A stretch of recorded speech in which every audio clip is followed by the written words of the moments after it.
story you are about to hear is true. Only the names have been changed to protect the innocent. Fatima Cigarettes, best of all long cigarettes, brings you Dragnet.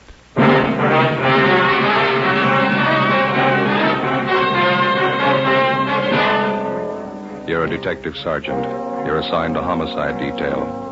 A potential killer is on the loose in your city. He's robbed 6 people. For no reason at all, he beats his victims senseless. He moves fast. He's well armed. Your job? Stop him.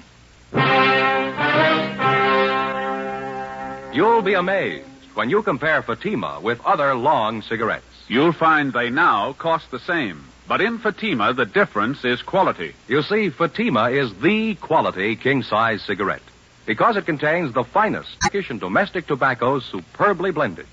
And Fatima is extra mild with a much different, much better flavor and aroma than any other long cigarette. So compare Fatima yourself. Fatimas now cost the same as other long cigarettes, but your first puff will tell you... Ah, that's different. Yes, in Fatima, the difference is quality.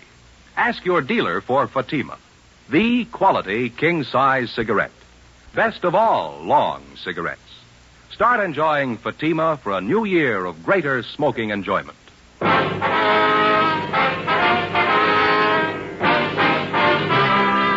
Dragnet, the documented drama of an actual crime. For the next 30 minutes, in cooperation with the Los Angeles Police Department, you will travel step by step on the side of the law through an actual case transcribed from official police files. From beginning to end, from crime to punishment, Dragnet is the story of your police force in action.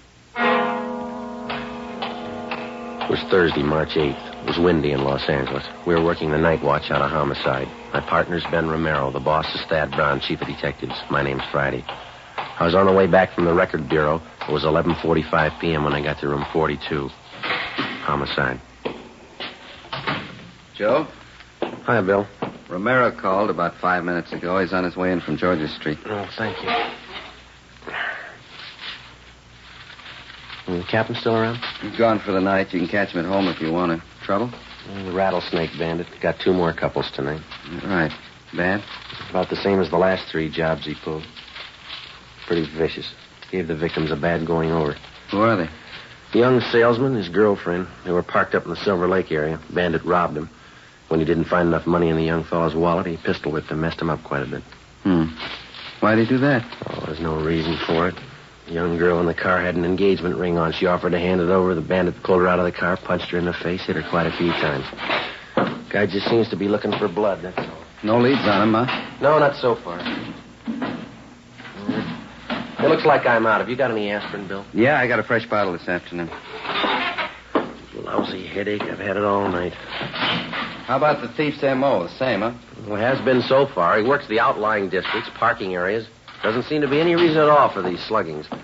The victims all agree on that. No provocation at all. The guy just seems to get a kick out of punching in somebody's face. 2 pills in it? Oh, yeah, that's fine, thank you. Boys in robbery turn up anything? No, neither have we. Bandit operates in hot cars. He's got a few good prints to work with. No make, though. Guy works alone, huh? Well, he did for the first 2 jobs. Last few times he had a bright-looking blonde with him. Good-looking, you know. Nice figure. Victims say that she stands by and just seems to egg him on. I don't know. Seems to get a big thrill out of it, I guess. Hi, Bill. Joe? Hi. How'd you do, man? Doctor didn't think it'd be a good idea to bother him too much tonight. We can talk to him tomorrow. Well, how about the hold-up man's description? Did you get that? Yeah, from the girl. Matches what the other victims gave us. She didn't see the getaway car, though. Didn't have a chance. Well, how about the young fellow? Is he still unconscious? Yeah, they're going to move him to the county hospital. You should have seen his face. Yeah? Terrible. It's a mess. This bandit's girlfriend, the blonde, nothing at all on her? Victims say she's got a nice figure and good looking. Quite a few like that in Los Angeles. What are they getting out of these stick-ups anyway? Can't be too much, huh? Oh, that's just it. None of the heists have netted them more than $50. Hardly worth the trouble. Hot shot. I'll get it. What is it? Wait a minute. Rattlesnake bandit. He got another couple. Where? South end of Echo Park. Yeah? He shot both of them. Together with Cummings and McCready from Homicide, Ben and I drove to the scene of the holdup and shooting in the Echo Park area. The victims were identified as Ralph Younger, 34, a high school English teacher. He'd been beaten severely about the face and neck and shot once through the right shoulder. His companion was a Thelma Donovan, 26, a grade school teacher. She'd been shot through the temple just above the eyes. She was still alive, but in a critical condition. We questioned Ralph Younger briefly before he was removed by ambulance to the Georgia Street Receiving Hospital. His description of the holdup man tallied exactly with that of the Rattlesnake Bandit. He also gave us the description and license number of the getaway car. We got out a broadcast and an APB. A routine check of the area failed to turn up any leads. 11 a.m. the next morning, Ralph Younger told us the story from his hospital bed. I was teaching Thelma how to drive, Sergeant. We were going along that side street when the sedan pulled up, forced us over to the curb. And your friend, Miss Donovan, was sitting in the driver's seat then? That's right. I got out on my side and started over to ask this fellow what he was doing, crowding us like that. He rushed up to me and started slugging me in the face with his gun. I went down. Mm-hmm. What did Miss Donovan do? She started hollering for help. The hold-up guy ran over and shoved his gun at her. He had it pointed at her head. And he grabbed Thelma's purse and started looking through it. For money, I guess. Mm-hmm. Say, would you mind moving this pillow over a little bit? Sure, gotcha. Oh, there we are. There, how's that, okay?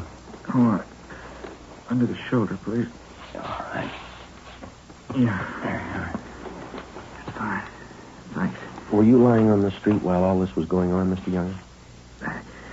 No, he yanked me to my feet, made me stand by the car with my hands up. Thelma was crying. The hold-up man looked through her purse, and then he said, "Who are you trying to kid, lady? You got more money than this." Thelma told him the truth. It was all she had, $3. Well, what happened then? He shoved the barrel of the gun against her head, right here by the temple. Then I heard the gun go off. Thelma fell over in the seat. There wasn't any reason for it. No reason at all. He just shot her. Well, what did you do then? Do you remember? I jumped for the man. I wanted to kill him right there. He turned and fired the gun at me. Hit me right here, below the shoulder. Mm-hmm. Then he ran out and got in his car and drove off. There was a blonde girl with him. I got a good look at her. Blonde, pretty, attractive. Mm-hmm. Well, is there anything else about the man's description that you might have forgotten to tell us last night? No, I don't think so. I gave you the license number of his car. Can't you find him that way? It was a stolen car, Mr. Younger. He took it from one of his other victims. It was found out in Wilshire this morning. Abandoned. I only wish I'd got my hands on him. Poor Thelma. How is she, do you know? Well, there's no late report. Maybe you better check with the doctor, huh? Yeah. Hey, before you go, would you mind ringing this button here? It's for the nurse. The shoulder's giving me trouble again. Yeah, okay. Well, thanks very much, Younger. Sure hope that shoulder of yours gets better. I hope so. Goodbye. We'll be checking with you later on. Yeah, okay. Come on, Ben.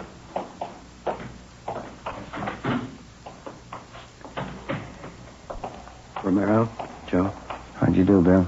Checked with the doctor. Donovan girl's still unconscious. Pretty critical. Mm-hmm. What'd the doc say? Is she going to pull through? She might. They can't tell yet. One thing sure, though. What's that? The bullet did a lot of damage. Yeah. She's totally blind. 4 days before a bullet from the hold-up gun had blinded schoolteacher Thelma Donovan for life, the Rattlesnake Bandit and his blonde girlfriend were unknown to the city of Los Angeles. In the space of little more than 96 hours, they'd robbed and slugged a dozen people from one end of the city to the other. In every case, the attacks were just about as brutal and vicious as they were unprovoked. The amount of money taken from each victim was negligible. The only apparent conclusion was that the bandit and his girlfriend were out for blood. That night, despite a citywide alert to all radio cars and patrolmen, the suspects robbed and slugged two more couples between the hours of 10 p.m. and midnight. Between midnight and 1:30 a.m., they got two more victims. 2:30 a.m., Ben and I got back to the city hall, the carpool. 118 Sixth Spring. 118 Sixth Spring. Looks like a place over there, huh? Mm-hmm. Wonder how McCready and Cummings made out. Well, hope they got more than we have. Yeah, that's good right here. Want to get the radio, Joe? Yeah, fine. Let's go. Doggone it, I knew I forgot something. What's that? Cigarette, you got any left? I don't think so. Old pack is all.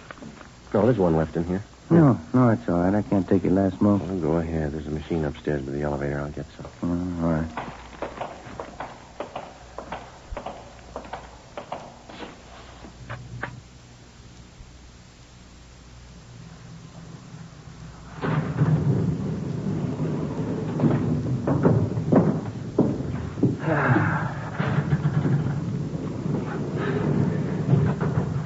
I sure better get these shoes half so I'll be walking around my stocking feet pretty soon. Well, you just got a couple of weeks ago, didn't you? Yeah, that's right. Tops are as good as new. Sold the darn things went just like that. No wonder they had them on sale. Yeah.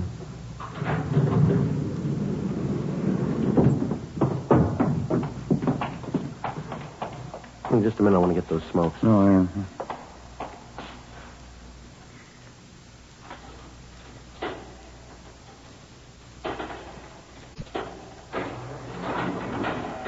Skipper say he was going to stay around? Until about 2, yeah. He's probably gone by now.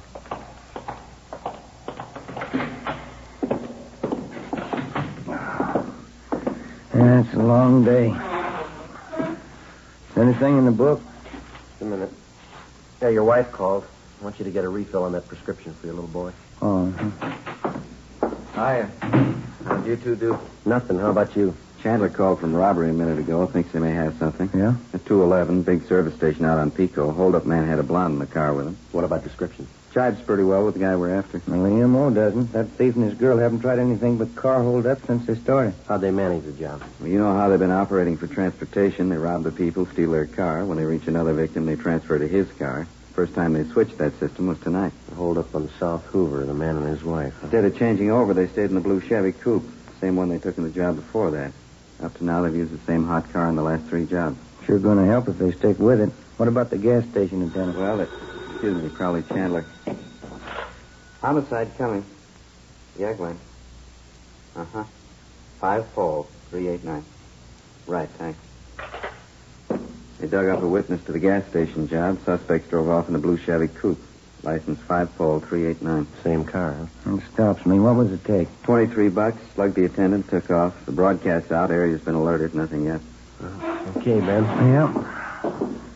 Sure is growing into a long night. Yeah, you going to cover, huh, Bill? Yeah, till Fergie gets back. Right. Well, we'll be checking with you. Guy? Homicide, Romero. Yeah. How's that? Yeah, right, thanks. Drugstore in South Fig, 211, slugging. Blonde girl drove the escape car. Yeah. 5-389. In the next 3 hours before dawn, the rattlesnake bandit and his blonde girlfriend held up and robbed the restaurant and 2 more service stations and made good their escape. For some unknown reason, they continued to use the same stolen car, the blue Chevrolet coupe. By noontime the following day, composite pictures of the hold-up couple were drawn up by the crime lab artist from the descriptions given by the victims. The pictures were printed up and given wide distribution throughout the city. The description and license number of the escaped car was in the hands of every radio car and patrolman in all divisions. The search was intensified. It got us nothing. The following night and early morning, without even slowing their pace, the suspects added 4 more holdups and sluggings to their credit. One of the victims was Fred Lerner, proprietor of a small lunch counter near 18th and Olive. I've been held up before, officer, 6 times. Never saw a punk as hard-looking as this guy, though. You're sure about the description, Mr. Lerner? Well, he stood just as close as you're standing to me now. Wild look in his eye, waving that gun around. I wasn't taking any chances. I gave him everything. Well, how much was that? $18.50. Well, how about the getaway car? You're pretty sure of the make and the color? Well, I ran to the door there as soon as they left. Saw him drive off. There's a license, just as I wrote it down. It's 5B389. I saw the whole thing. Sure surprised Lois would tie up with a punk like him. Lois? Who's that? Well, you know, the blonde who drives the car for him, Lois Hagen. Well, how do you know that's her name? She used to be a waitress, worked for my brother. Lois Hagen, blonde. I spotted her right away in that car. Yeah? Yeah, sure, Lois. Didn't you know it was her? 7:30 a.m. We put in a call to the record bureau and had them check on the name and description of Lois Hagen.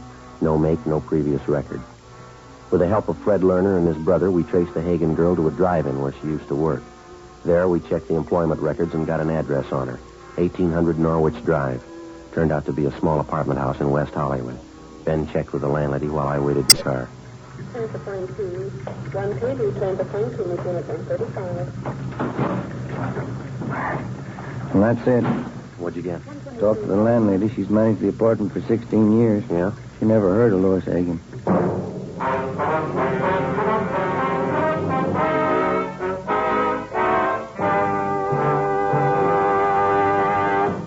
You are listening to Dragnet, authentic stories of your police force in action. And now, here's an authentic report from Fatima Cigarettes. 1949. Fatima more than doubled its smokers coast to coast. 1950. Another record-breaking year, with more long cigarette smokers insisting on Fatima quality than ever before. In 1951, enjoy Fatima quality yourself. Yes, friends, in Fatima, the difference is quality. Quality of tobaccos. The finest Turkish and domestic varieties, extra mild and superbly blended, to give you a much different, much better flavor and aroma. Quality of manufacture.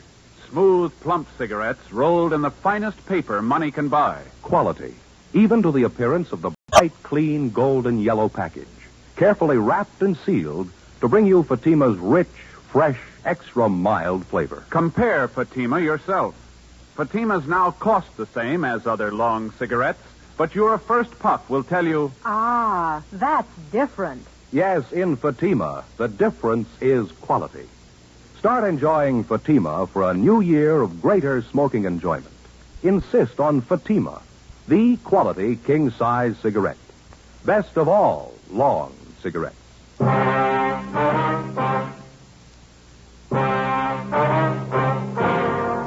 Tuesday, March 13th. That night and the one following, the Rattlesnake Bandit and his blonde girlfriend, supposedly Lois Hagen, continued their campaign of holdups and sluggings. They robbed 2 liquor stores, an all-night cafe, cigar shop, and 2 more service stations. In each case, the descriptions of the suspects and their getaway car was the same. Routine investigations got nowhere. Ben and I went to work checking out the thin lead that we had on the girl known as Lois Hagen. After 3 days of pounding the pavement and asking questions, we found 2 former waitresses at drive-in restaurants who had worked with Lois Hagen. Both of them gave us addresses where they thought the Hagen girl had lived at one time. One of them was a phony. It was a vacant lot. The other panned out. It was a rooming house out in the Boyle Heights district. The manager told us that the Hagen girl lived there 2 years before. She told us that as far as she knew, the girl's mother, a Mrs. Ernestine Hagen, still ran a small French laundry on South Hobart Boulevard. We found Mrs. Hagen working in her shop. She was a small, thin woman with gray hair. Yes, I have a daughter, Lois. What's the matter? I'd like to talk to her, Miss Hagen. Do you know where we can locate her? Probably sounds funny to you. I haven't seen my daughter in 2 years. Well, do you have any idea where she's living, ma'am? No, she's not much of a daughter. We didn't get along. As I say, 2 years ago, we had an argument. She left me. Never wrote a letter. I just don't know. I see. I heard she was living in Detroit for a while. I guess she's back here now. One of my lady friends, Mrs. McCormick, saw Lois shopping out in Hollywood. That was about a month ago. Mm-hmm. How old is your daughter, Mrs. Hagen? She'll be 20 next month. She looks older than she really is. Would you excuse me, please? My flat iron back here. I have it heating. Certainly, ma'am. Do you have a copy of the composite picture of the girl? Yeah. Yeah, it's right here. Okay. I didn't realize it was getting so late. I have this rush order to get ready by 4 o'clock, officers. If you want, you can come back here. We can talk while I get it out. All right, ma'am. Thank you. Come on. There's a chair there, if you like. Oh, thank you. Seems I'm always so busy lately. I used to have some fine help. It's not so easy to find anymore. This iron seems awful hot. It's all right. I wonder if you'd mind looking at this picture, ma'am, this one here. All right. Mm-hmm. Looks something like Lois. You're looking for her, is that it? She done something again?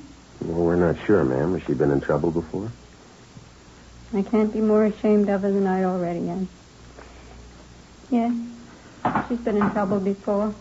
She was nothing but trouble. My only child. Her father died when she was a baby, but I guess she needed a father. I couldn't do anything with her. Was your daughter ever in any serious trouble? With the police, I mean? I don't know, maybe. She was. I didn't hear about it. And I tried to understand her. We never got along. I don't know. It makes me sick to think about it. Well, how about her friends, Mrs. Hagen? I mean, her recent friends. Do you happen to know any of them? No. Lois never brought them home. I knew they were tramps. I heard the way the neighbors were talking. Trampy fellas, trampy girls, drinking, doing things. You know, she didn't learn those things at home. Well, what was Lois' last known address? Do you have any idea at all? Place in Boyle Heights, a boarding house. Last I heard of Lois, never wrote a letter. That's another thing. Yes, ma'am. She could have had the best education any girl could want. I worked 12 years in the laundry here to give it to her. I sent her to the convent. Even the nuns couldn't do anything with her. She only sassed them back. She finally quit altogether. I don't know. Can you think of anybody who might know where your daughter is? Maybe one of your relatives? No, we don't have any relatives here. I have a brother in Ohio, that's all. This lace blouse is an awful lot of trouble. Would you pull out that plug, Sergeant, please? Yes, ma'am. I wonder if you have a picture of your daughter that we could borrow. We'll see that it's returned to you. Yeah, all right. I got lots of pictures of Lois. She's a pretty girl, you know. Looks quite a bit like me when I was young. Yes, ma'am. Well, thanks very much for your time. Even the nurses at the hospital said it when Lois was born. Beautiful child. Certainly strange, isn't it? How's that? When they're babies, they all look so clean and so good. Yes, ma'am. What happens to them?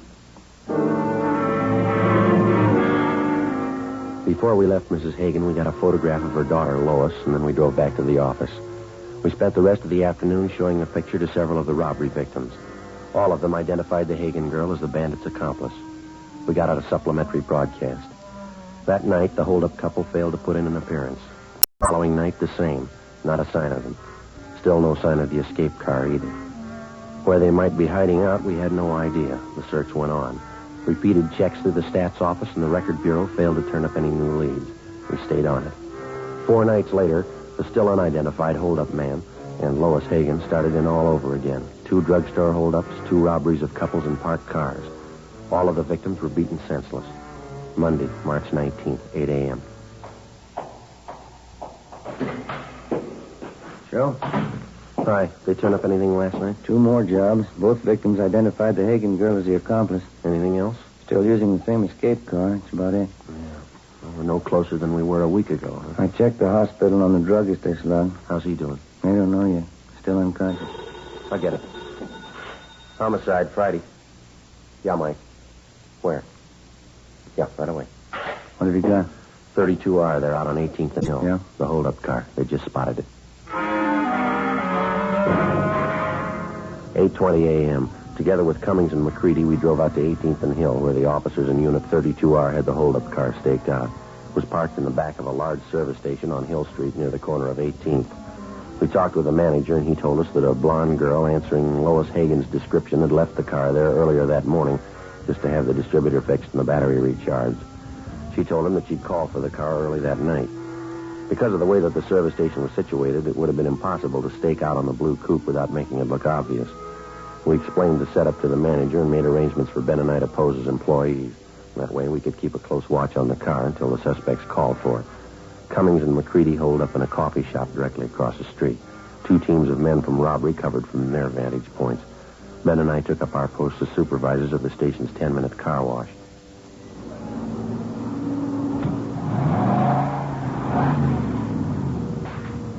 They sure do a great business here, huh? Yeah.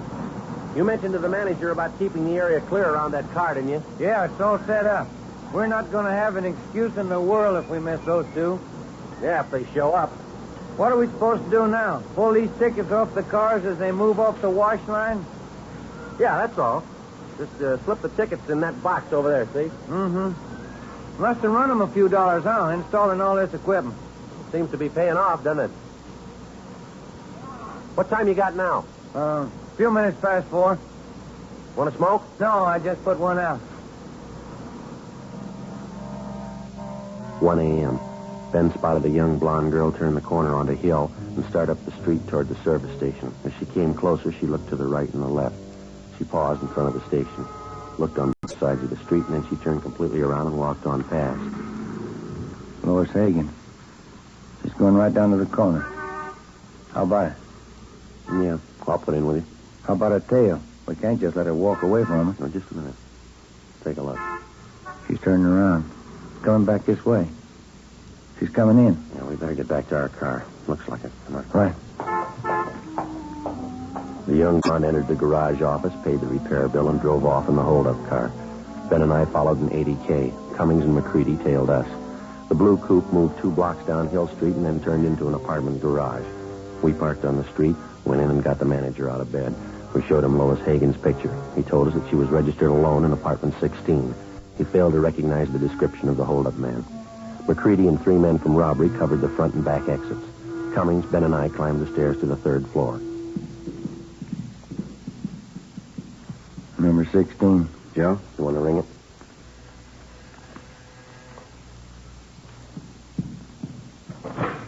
Yeah? Sorry, ma'am.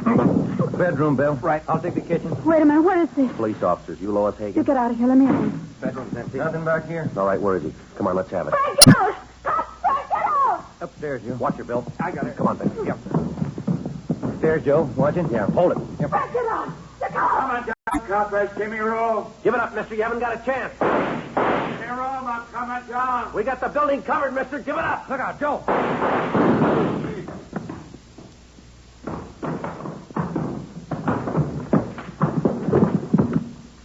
I'll get his gun. How is he? Dead. Joe, Ben, you all right? Yeah, Bill. You want to take the girl downstairs? Let me see him, please. Frank? Frank? All right, lady. Didn't have to happen. I tried to tell him, get away. Wouldn't listen. Never listened. Let's go. You were married yesterday. You didn't know that, did you? Just married. Yeah. Married 2 days. Yeah, well, the honeymoon's over. Come on, lady. The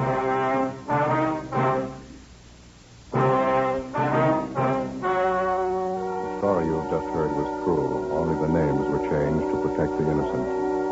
On August 5th, trial was held in Superior Court, Department 87, City and County of Los Angeles, State of California. In a moment, the results of that trial. Now, here's our star, Jack Webb. Thank you. Here's an invitation we just received from New York's famous Stork Club. Host Sherman Billingsley asked us to pass it on to you Dragnet listeners who have television sets. It reads, Fatima, best of all long cigarettes, cordially invites you to see the Stork Club on television beginning this week. Well, Dragnet welcomes the Stork Club to the Fatima family. It's a fine television show. You know the Stork Club recommends only the best, and as Sherman Billingsley says, in long cigarettes, that means extra mild Fatima. You can judge that yourself, just as I have, by comparing Fatima with other long cigarettes. Buy a pack of Fatimas. You'll find they now cost the same, but in Fatima, the difference is quality.